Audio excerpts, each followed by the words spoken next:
Welcome to this week's Workplace series. My laundry list of books, well, it can often feel a little bit endless. When I step into a bookstore, I rarely leave empty-handed. And my Kindle, well, it's often overflowing with a long list of books that I am yet to read. Yep, I'm one of those people. I am a book hoarder and proud to be a book hoarder because I'm sure it doesn't shock you given the type of work that I do. I love learning. I love reading. But with all of this, there's always a catch because we do live in a world where there is an abundance of information and ideas and data. And with so much readily available, it's really easy to become distracted, overwhelmed, unfocused. This is the challenge of having too much information. As Nobel Prize-winning economist Herbert Simon said, a wealth of information creates a poverty of attention. Such a true statement, because in a world where we're constantly bombarded with input ideas, the question becomes, what deserves your attention? What can you let go of? And how do you make sense of all of it? Because when you don't have clarity, your learning becomes scattered. That insight, it's not generated. It's not there. And so this is where finding your learning rhythm is really helpful. If you think about rhythm, it's something that you feel. It's a beat that guides you. And the context of learning, it's about how you engage, reflect, and grow. It's that tempo that helps you stay curious so you can make connections and work out what really matters to you. Because when you find that rhythm, you're no longer just consuming information, you're creating meaningful insight from it. Now, to do that, there's a couple of questions that are worth asking. When do you learn best? Is it in the morning or in the evening?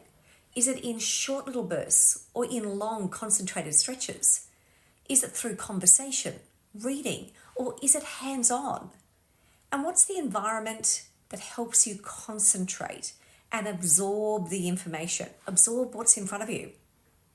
And importantly, what are the internal messages that you're telling yourself about how you learn? You can think of this as a bit like a learning diet, because you want to know, are you binging on low nutrient content? Scrolling mindlessly, stuck in your comfort zone? Or are you fueling your mind with diverse perspectives, an enriching mix? Some might be light, some challenging, but all in its own way nourishing. So how's your appetite as well? Are you hungry to grow or learn, or just kind of keeping it safe and nibbling around the edges? Building a learning rhythm takes effort because it's built through consistent, intentional habits. Microsoft CEO Satya Nadella talks about how he every day writes down who he's met, what he's learned, what has sparked ideas. Organizational psychologist Adam Grant keeps a to-learn list alongside his to-do list. And architect Frank Gehry, he told his students to stay curious, to ask questions, stay open, and keep exploring. Because learning isn't a one-off event. It's that steady rhythm that you embed in how you think, how you work, and how you lead each and every day.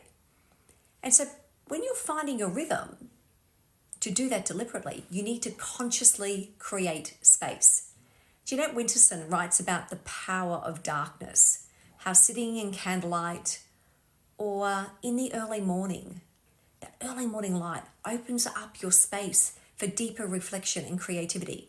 No deadlines, no noise, just thinking. So timing matters too. So think about the things that you want to change. Where is it that you could just shift your learning? So part of that might be about reading more widely, challenging your views, going beyond the obvious sources or the sources that make you feel comfortable. Challenge your own internal biases. And remember what Charles Handy wrote when he talked about walk in other worlds, listen, inquire, and turn those ideas into your own.